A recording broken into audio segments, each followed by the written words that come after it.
ഇനി സെൻട്രൽ സ്റ്റേഡിയത്തിലൂടെ പോകേണ്ട അവിടെ നിന്ന് ജിജീഷ് കർണാകരൻ ചേരുന്നുണ്ട്. ജിജീഷ്, ഇത് 2024 പിറന്നതിന് പിന്നെ 3-ാം തവണയാണ് പ്രധാനമന്ത്രി കേരളത്തിൽ എത്തുന്നത്. നേരത്തെ കൊച്ചിയിലും തൃശ്ശൂരിലും ആവേശകരമായ ഒരു സ്വീകരണം തന്നെയായിരുന്നു പ്രധാനമന്ത്രിക്ക് നൽകിയതും. ഒപ്പം ജനങ്ങളെ ആവേശം കൊള്ളിച്ചുകൊണ്ടായിരുന്നു അദ്ദേഹത്തിൻ്റെ യാത്ര. കൊച്ചിയിലെ റോഡ് ഷോ ഒക്കെ തന്നെ ഇളക്കി മറിക്കുന്ന ഒരു കാഴ്ചയാണ് കണ്ടത്. ഇപ്പോൾ ഈ BJPയുടെ പദയാത്ര, അതിൻ്റെ സമാപന സമ്മേളനത്തിൽ 1,00,000-ഓളം പേരാണ് പങ്കെടുക്കുന്നത്. അതുകൊണ്ട് തന്നെ ആവേശം അലതള്ളും എന്നുള്ള കാര്യത്തിൽ യാതൊരു സംശയവുമില്ല.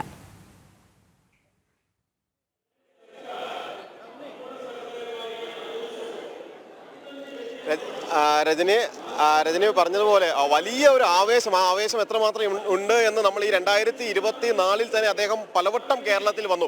പ്രധാനമന്ത്രി നരേന്ദ്രമോദി കേരളത്തിൽ എത്രമാത്രം പ്രാധാന്യം നൽകുന്നുണ്ട്, കേരളീയർക്ക് എത്രമാത്രം പ്രാധാന്യം നൽകുന്നുണ്ട് എന്നത് അദ്ദേഹം ഇവിടെ തുടർച്ചയായി വരുന്ന ഘട്ടങ്ങളിലെല്ലാം പ്രഖ്യാപിക്കുന്ന പുതിയ പുതിയ പദ്ധതികൾ എന്നിവയിൽ നിന്നെല്ലാം തന്നെ നമുക്ക് കൃത്യമായി ബോധ്യമാകും. അതേ സമാനമായ ഒരു സാഹചര്യം തന്നെയാണ് ഇപ്പോൾ തിരുവനന്തപുരം സെൻട്രൽ സ്റ്റേഡിയത്തിലും ഉള്ളത്. ഇവിടെ കെ സുരേന്ദ്രൻ നയിച്ച NDA ചെയർമാൻ കെ സുരേന്ദ്രൻ നയിച്ച പദയാത്രയുടെ സമാപനം, ആ പദയാത്രയ്ക്ക് കേരളത്തിൽ അങ്ങോളം ഇങ്ങോളം ലഭിച്ച വലിയൊരു സ്വീകരണം, അതിൻ്റെ ഒരു അവസാന ഘട്ടത്തിലേക്ക് ഇവിടെ എത്തുമ്പോൾ ആ ആവേശം മുഴുവൻ ഉൾക്കൊള്ളുന്ന വലിയൊരു ജനാരവം തന്നെയാണ് ഇവിടെ എത്തിയിരിക്കുന്നത്. പ്രധാനമന്ത്രി നരേന്ദ്രമോദിജി എവിടെയെല്ലാം എത്തിയിട്ടുണ്ടോ അവിടെയെല്ലാം അദ്ദേഹത്തെ പുഷ്പഹാരങ്ങൾ കൊണ്ട് സ്വീകരിക്കുന്ന, പുഷ്പങ്ങൾ അദ്ദേഹത്തെ സ്വീകരിക്കുന്ന ആ ജനക്കൂട്ടം, അത്തരത്തിൽ ആ ജനക്കൂട്ടത്തിന്റെ ആവേശം ഉയർത്താൻ കഴിയുന്ന ഇതുപോലൊരു നേതാവ് ഒരിക്കൽ കൂടി തിരുവനന്തപുരത്ത് എത്തുമ്പോൾ, മുമ്പ് എങ്ങനെയാണോ തിരുവനന്തപുരം അദ്ദേഹത്തെ സ്വീകരിച്ചിരുന്നത്, മുമ്പ് അദ്ദേഹം റോഡ് ഷോ നടത്തിയപ്പോൾ ഇരുവശങ്ങളിലും തിങ്ങി നിറഞ്ഞ ആയിരങ്ങൾ എങ്ങനെയാണോ പ്രധാനമന്ത്രി നരേന്ദ്രമോദിക്ക് അഭിവാദ്യങ്ങൾ അർപ്പിച്ചത്, അതിന് സമാനമായ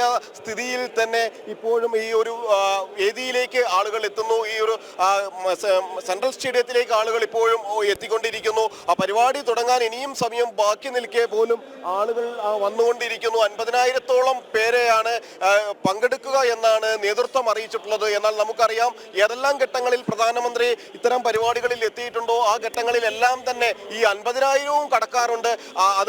അതിന് 1,00,000-ഓളം എത്താറുണ്ട്. കാരണം മുമ്പ് എറണാകുളത്ത് ഇതുപോലെ ഒരു റോഡ് ഷോ നടന്നു. കൊച്ചിയിൽ നടന്ന ആ റോഡ് ഷോയിൽ, മഹാരാജാസ് കോളേജ് മൈതാനം മുതൽ ആരംഭിച്ച ആ റോഡ് ഷോയിൽ വലിയ ആവേശം വിതറിക്കൊണ്ട് അന്ന് 50,000 പേരെ പങ്കെടുപ്പിക്കാനായിരുന്നു ലക്ഷ്യമിട്ടിരുന്നത്. എങ്കിൽ 1,00,000-ഓളം പേരായിരുന്നു അവിടെ പ്രധാനമന്ത്രി നരേന്ദ്രമോദിയെ ഒരു നോക്ക് കാണുന്നതിന് വേണ്ടിയും അദ്ദേഹത്തെ പ്രത്യഭിവാദ്യം ചെയ്യുന്നതിന് വേണ്ടിയും അദ്ദേഹത്തിന്റെ അഭിവാദ്യം സ്വീകരിക്കുന്നതിന് വേണ്ടിയും എല്ലാം തന്നെ അവിടെ എത്തിയത്.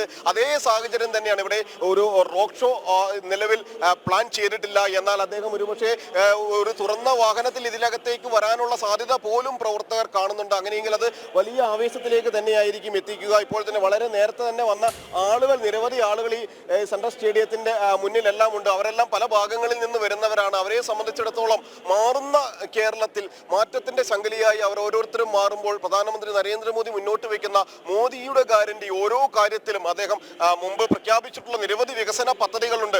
3,000 കോടിയിലധികം 4,000 കോടിയോളം രൂപയുടെ വികസന പദ്ധതികൾ കഴിഞ്ഞ തവണ വന്നപ്പോൾ മാത്രം പ്രധാനമന്ത്രി കേരളത്തിന്റെ വിവിധ പദ്ധതികളുമായി ബന്ധപ്പെട്ട് പ്രഖ്യാപിച്ചു. ഇനിയും ഒരുപാട് പദ്ധതികൾ, അദ്ദേഹത്തിന്റെ പ്രഖ്യാപനങ്ങൾ, അത് പൂർത്തിയായ പദ്ധതികളുണ്ട്, തുറന്നു കൊടുക്കേണ്ട പദ്ധതികളുണ്ട്, ദേശീയപാതകൾ അടക്കം പൂർത്തിയായി വരുന്നു. അതെല്ലാം തന്നെ കേന്ദ്ര സർക്കാരിന്റെ വികസന നേട്ടങ്ങളാണ്. മറുഭാഗത്ത് സാധാരണക്കാരിലേക്ക് എത്തുന്ന, ഇടത്തരക്കാരിലേക്ക് എത്തുന്ന ഭാരതരി ഉൾപ്പെടെ ജനകീയമായ ഒരുപാട് കാര്യങ്ങൾ കേന്ദ്ര സർക്കാർ ചെയ്യുന്നു. സ്വാഭാവികമായും അതുകൊണ്ട് തന്നെ ഈ പദയാത്ര, കെ സുരേന്ദ്രൻ നയിച്ച പദയാത്ര, അത് കാസർഗോഡ് നിന്ന് ആരംഭിക്കുമ്പോൾ ഒരേ ഒരു ലക്ഷ്യം മാത്രമായിരുന്നു ഉണ്ടായിരുന്നത്. മാറുന്ന കേരളം, മാറ്റത്തിന് വേണ്ടി കാതോർക്കുന്ന കേരളം, മാറ്റത്തിന്റെ ശങ്കലിയായി മാറുന്ന കേരളം. അവിടെ മോദിയുടെ ഗ്യാരണ്ടി ഉണ്ട്. ആ ഗ്യാരണ്ടി ഉറപ്പാണ് എന്ന് മനസ്സിലാക്കുന്ന ഒരു ജനതയുണ്ട്. അദ്ദേഹം എന്തെങ്കിലും ഒരു വാഗ്ദാനം നൽകിയിട്ടുണ്ടെങ്കിൽ അത് പാലിക്കുന്നയാളാണ്. ആ ജനസേവകനാണ് ഇപ്പോൾ തങ്ങളെ കാണാൻ വരുന്നത്. സ്വാഭാവികമായും അദ്ദേഹം ഇതുമായി ബന്ധപ്പെട്ട കാര്യങ്ങൾ പറയുമ്പോൾ അദ്ദേഹം നൽകുന്ന പ്രഖ്യാപനങ്ങൾ എന്തായിരിക്കും അദ്ദേഹത്തിന്റെ മനസ്സിൽ. ഓരോ തവണയും ജനമനസ്സറിഞ്ഞുകൊണ്ടാണ് ഓരോ സ്ഥലത്തും പ്രധാനമന്ത്രി എത്താറ്. ആ പ്രദേശത്തിന്റെ ഭൂപ്രകൃതിക്ക് അനുസരിച്ച്, അവിടെയുള്ള ജനത്തിന്റെ മനസ്സനുസരിച്ച് മുന്നോട്ട് പോകാൻ പ്രധാനമന്ത്രിക്ക് കഴിയാറുണ്ട്. അങ്ങനെയാണ് യുവം പരിപാടിയിൽ യുവജനങ്ങൾ ആയിരങ്ങൾ പങ്കെടുത്ത കൊച്ചി തേവരയിൽ നടന്ന യുവ പരിപാടിയിൽ പങ്കെടുക്കാൻ അദ്ദേഹം എത്തിയത് കേരളീയ വേഷത്തിലായിരുന്നു. റോഡ് ഷോ ആയി എത്തുമെന്ന് പറഞ്ഞ പ്രധാനമന്ത്രി ആ ആവേശത്തിനൊപ്പം അലിഞ്ഞു ചേർന്നുകൊണ്ട് അദ്ദേഹം നടന്നു നീങ്ങുന്ന കാഴ്ച നമുക്ക് കാണാൻ കഴിഞ്ഞു. റോഡ് ഷോയുടെ ഏറെ ഭാഗങ്ങളിൽ അദ്ദേഹം കാൽനടയായി മുന്നോട്ട് പോയി. ഇരുഭാഗത്ത് എല്ലായിടത്തും ആയിരങ്ങളെ അവിടെ അഭിവാദ്യം ചെയ്തു. സമാനമായ സ്ഥിതി തന്നെയായിരുന്നു അതിനു മുമ്പ് തിരുവനന്തപുരത്ത് റോഡ് ഷോ നടത്തിയ സ്ഥിതിയിലുണ്ടായിരുന്നത്. പിന്നീട് കൊച്ചിയിലെത്തിയപ്പോഴും തൃശ്ശൂരിലെത്തിയപ്പോഴും അവിടെ വനിതകളുടെ മഹാസംഗമമായിരുന്നു തൃശ്ശൂരിൽ പ്രധാനമന്ത്രി നരേന്ദ്രമോദിജിയെ. കാരണം അദ്ദേഹത്തിന്റെ സ്ത്രീകൾക്ക് പരിഗണന നൽകുന്ന കൃത്യമായി തന്നെ ജനപ്രാതിനിധ്യ സഭകൾ സ്ത്രീകൾക്ക് മുന്തിയ പരിഗണന നൽകുന്ന കേന്ദ്ര സർക്കാരിന് നേതൃത്വം നൽകുന്ന പ്രധാനമന്ത്രി നരേന്ദ്രമോദി അദ്ദേഹത്തെ അഭിനന്ദിക്കുന്നതിന് വേണ്ടി കൂടിയതായിരുന്നു ആ സ്ത്രീ മഹാസംഗമം. അവിടെ പതിനായിരക്കണക്കിന് സ്ത്രീകൾ തിരിഞ്ഞുകൊണ്ട് അദ്ദേഹത്തിന് അഭിവാദ്യം അർപ്പിച്ചു. പുറത്ത് കാത്തു നിന്നിരുന്ന കുട്ടികളും യുവാക്കളും പുരുഷന്മാരും അടക്കമുള്ള വലിയൊരു പുരുഷാരം, വലിയൊരു ജനാവലി അവിടെ അത് വേറെയും ഉണ്ടായിരുന്നു. അതേപോലെ സെൻട്രൽ സ്റ്റേഡിയം ഒരിക്കൽ കൂടി പ്രധാനമന്ത്രി നരേന്ദ്രമോദിയുടെ ആവേശ കാഴ്ചകളിൽ നിറയുന്ന കാര്യം തന്നെയാണ് നമുക്ക് കാണാൻ കഴിയുന്നത്. നിരവധി ആളുകൾ ഇതുമായി ബന്ധപ്പെട്ടല്ല അവിടെ എത്തിയിട്ടുണ്ട്. നേരത്തെ തന്നെ എത്തിയില്ലേ പ്രധാനമന്ത്രി നരേന്ദ്രമോദി? അദ്ദേഹത്തെ കാണാൻ ഞങ്ങൾ കാണാൻ വളരെ താല്പര്യം തോന്നുന്നത്. പക്ഷേ ഞങ്ങൾക്ക് പോലീസുകാരിൽ നിന്ന് ഭയങ്കര നിസ്സഹകരണമാണ്. ഒരുപാട് ബുദ്ധിമുട്ടിച്ചു. ലേഡി പോലീസ് കൂടുതലും ആളെ കുറക്കാൻ വേണ്ടി ശ്രമിക്കുന്നുണ്ട്, അല്ലെങ്കിൽ കയറാതിരിക്കാൻ ശ്രമിക്കുന്നു. ഭയങ്കര മോശമായി പോയിട്ട് ഞങ്ങൾ ഒരുപാട് ഉപദ്രവിച്ചു. ഒന്ന് ഇരിക്കാൻ പോലും സമ്മതിച്ചില്ല. തൊട്ടടുത്തൊരു സ്റ്റെപ്പിലൊന്ന് ഇരുന്നോട്ടോ എന്ന് ചോദിച്ചു. ഞാൻ തീർച്ചയായിട്ടും തൊട്ടടുത്ത ഒരു സ്റ്റെപ്പിലൊന്ന് ഇരിക്കണമെന്ന് പറഞ്ഞു. അതിന് കാല് വയ്യാത്തതുകൊണ്ട് ഞാൻ ചെന്ന് ഇരുന്നതായിരുന്നു. അപ്പോൾ എന്നെ പിടിച്ചെഴുന്നേൽപ്പിച്ച് ഇങ്ങോട്ടേക്ക് കൊണ്ടുവന്നു. ഞാൻ പറഞ്ഞു, നിങ്ങൾ ഈ പ്രായമായി കഴിയുമ്പോൾ നിങ്ങൾ ഇത് അനുഭവിക്കുമെന്ന് പറഞ്ഞു. ഞങ്ങൾ വരുന്നത് എന്താണെന്ന് വെച്ചാൽ ഞങ്ങൾക്ക് ഏറ്റവും ദൈവത്തിനെ പോലെ കരുതുന്നതാണ് ഞങ്ങൾ മോദിജിയെ. അങ്ങനെയുള്ള ഒരാളെ കാണാനാണ് ഞങ്ങൾ വന്നത്. ഇത്രത്തോളം ഒന്നും ഞങ്ങളുടെ അടുത്ത് പെരുമാറാൻ പാടില്ല. ആരായാലും ഞങ്ങൾക്ക് എല്ലാവരും ഒരുപോലെ. പക്ഷേ ഇത് ഞങ്ങളുടെ ദൈവമാണ്. അദ്ദേഹത്തെ കാണാൻ ഇത്രയും കഷ്ടപ്പെട്ട് ഞങ്ങൾ രാവിലെ പ്രേക്ഷകരിലേക്ക് കൂടി എത്തിക്കുക. കാരണം അവരും വലിയ ആവേശത്തിലാണ്. കാരണം അവർക്ക് ഇവിടെ എത്താൻ പറ്റാത്ത ഒരുപാട് ആൾക്കാരുണ്ട്, മറ്റു ജില്ലകളിലുള്ള ആൾക്കാരുണ്ട്. അവർക്ക് നമുക്ക് ലഭിച്ച ഈ ഒരു ഭാഗ്യം, പ്രധാനമന്ത്രി നരേന്ദ്രമോദിയെ കാണാൻ നമുക്ക് ലഭിച്ചൊരു ഭാഗ്യം അവരിൽ പലർക്കും ലഭിച്ചിട്ടില്ല. എങ്ങനെ കാണുന്നു ഈ അവസരത്തെ? അതായത് കേരളം മോദിയുടെ കൈകളിൽ ഏൽപ്പിച്ചു കഴിഞ്ഞാൽ കേരളം രക്ഷപ്പെടുമെന്നാണ്. ഇന്ന് ഒരു ഭാരതത്തെ ഒന്നാം സ്ഥാനത്ത് എത്തിച്ച പോലെ കേരളവും അതുപോലെ രക്ഷപ്പെടും. അത് കേരളത്തിലെ ജനങ്ങൾ മനസ്സിലാക്കണം. ഇതുവരെ മനസ്സിലാക്കിയിട്ടില്ല. ഇവിടെ ആൾക്കാർ വരുന്നവരെ തടയുകയാണ് ചെയ്യുന്നത്. കാരണം മറ്റു ആൾക്കാർക്കറിയാം വന്നു കഴിഞ്ഞാൽ അടുത്ത പ്രാവശ്യം അവരുടെ കയ്യിൽ നിന്ന് ഭരണം പോകുമെന്നുള്ളത് കൊണ്ടാണ് ശരിക്കും ഇവിടെ തടയുന്നത് ആൾക്കാരെ. കാരണം ഇപ്പൊ തടഞ്ഞു കഴിഞ്ഞാൽ പിന്നെ അടുത്ത പ്രാവശ്യം അവർ വരത്തില്ലല്ലോ, ഇത്രയും കഷ്ടപ്പാടാവുന്ന. അതുകൊണ്ട് തന്നെയാണ് മോദിയുടെ കൈകളിൽ കേരളത്തിനെ ഏൽപ്പിക്കാൻ ഭദ്രമാണ്. തീർച്ചയായും ഇതുമായി ബന്ധപ്പെട്ട് മാഡം പറഞ്ഞോളൂ. ഞാൻ മാള മോർച്ചയുടെ എക്സ് സ്റ്റേറ്റ് സെക്രട്ടറിയാണ്. ബൂത്ത് തലത്തിൽ നിന്ന് വന്നതാണ്. പല പൊസിഷനിലും ഇരുന്നിട്ടുണ്ട്. ഇത് പക്ഷേ ഇടണം. ഞാൻ നമോ ആപ്പിൻ്റെ വോളണ്ടിയറാണ്. എന്നിരുന്നാൽ പോലും ഇപ്പോഴത്തെ ലീഡേഴ്സ് ഞങ്ങളെ ഗേറ്റിനകത്ത് വിടാനോ പോലീസിന്റെ ഭാഗത്തുനിന്നല്ല ഇവർ പറഞ്ഞത് നീക്കങ്ങളുണ്ടാവുന്നത് അല്ലേ? തീർച്ചയായും ഞാൻ പ്രധാനമന്ത്രിക്ക് ഞാൻ നേരിട്ട് ലെറ്റർ കൊടുക്കാൻ പോകുന്നുണ്ട് നിർത്തിയിട്ട്. അപ്പൊ ഇത് ഒരു വിവേചനം മാറ്റണം. എല്ലാവരും വരുന്നത് വലിയൊരു ആവേശം തന്നെയാണ് പ്രേക്ഷകരെ സംബന്ധിച്ചിടത്തോളം. ഒന്ന് എഴുന്നേറ്റ് നിന്ന് പറയാവോ? പ്രധാനമന്ത്രി നരേന്ദ്രമോദി അദ്ദേഹം ഈ രാജ്യത്തെ ആകെ ഒന്നാക്കാൻ ശ്രമിക്കുന്ന അദ്ദേഹത്തിന്റെ മനസ്സിലാണ് നമ്മുടെ എല്ലാം ഇടം അല്ലേ? ബഹുമാന്യനായ നരേന്ദ്രമോദി എന്ന് പറയുന്നത് ഒരത്ഭുത പ്രതിഭാസമാണ്. കാരണം അദ്ദേഹം ഈ ലോകം കണ്ട പ്രധാനമന്ത്രിമാരിൽ വെച്ച് ഏറ്റവും പവർ ഉള്ളതും ശക്തിയുള്ളതും, ലോകത്തെ 145 കോടി ജനങ്ങൾ വരുന്ന ജനസമൂഹങ്ങളിൽ ഒരു 70% പേരും നരേന്ദ്രമോദി അംഗീകരിക്കുന്നവരാണ്. ഈ ഭരണം കൊണ്ട് ഈ ലോകത്തിന് ഇവിടെ ഉണ്ടായിട്ടുള്ള വിഷയങ്ങളും ഗുണങ്ങളെന്ന് പറയുന്നത് വളരെ വലുതാണ്.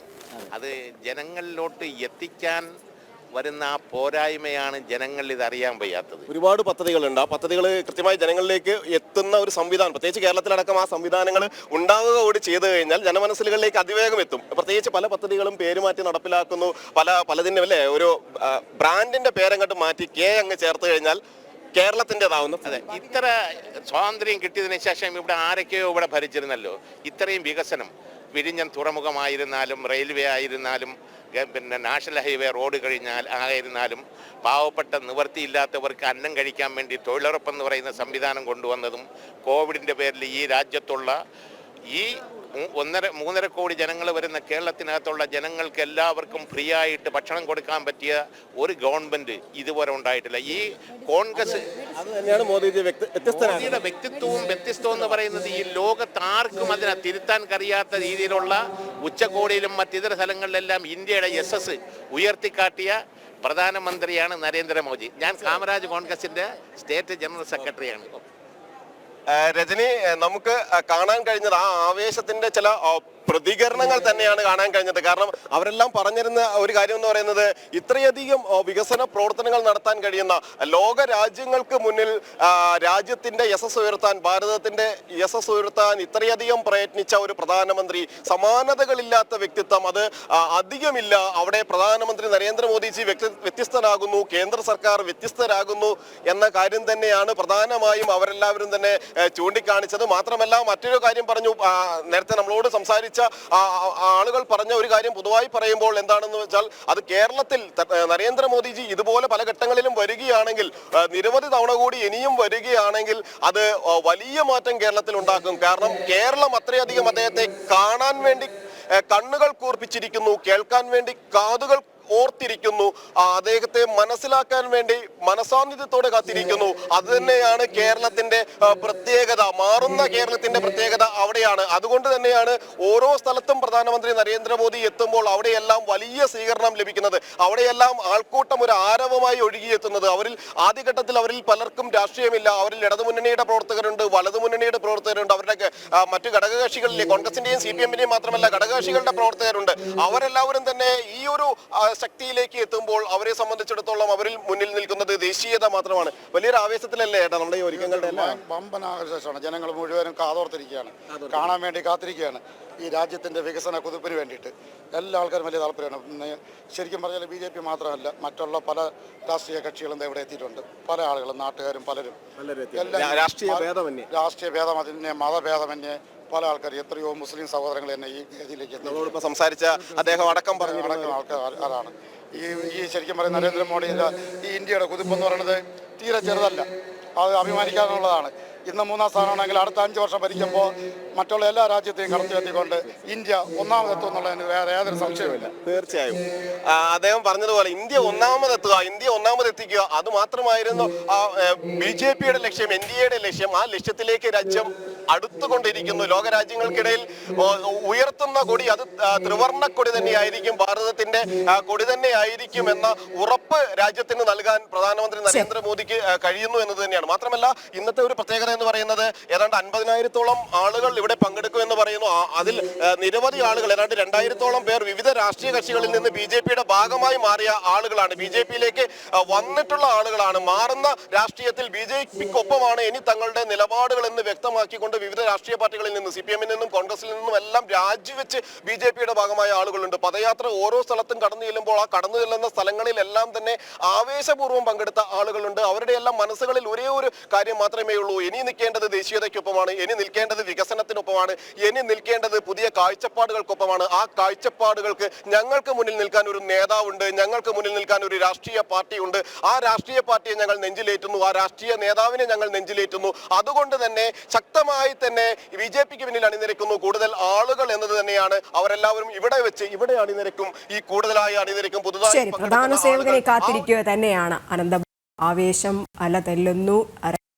ആളുകളാണ് സെൻട്രൽ സ്റ്റേഡിയത്തിൽ നടക്കുന്ന പരിപാടിയിൽ പങ്കെടുക്കുന്നത്. ഇപ്പോൾ തന്നെ ആ സ്റ്റേഡിയം നിറഞ്ഞ് കവിഞ്ഞിരിക്കുന്നു. സ്ത്രീയും പുരുഷനുമൊപ്പം എല്ലാ തരത്തിലുള്ള ആളുകളും അവിടേക്ക് ഒഴുകിയെത്തുന്ന കാഴ്ച തന്നെയാണ് നമുക്ക് കാണാൻ കഴിയുന്നത്. ജിജീഷ് കരുണാകരനാണ് വിവരങ്ങൾ നൽകിയത്.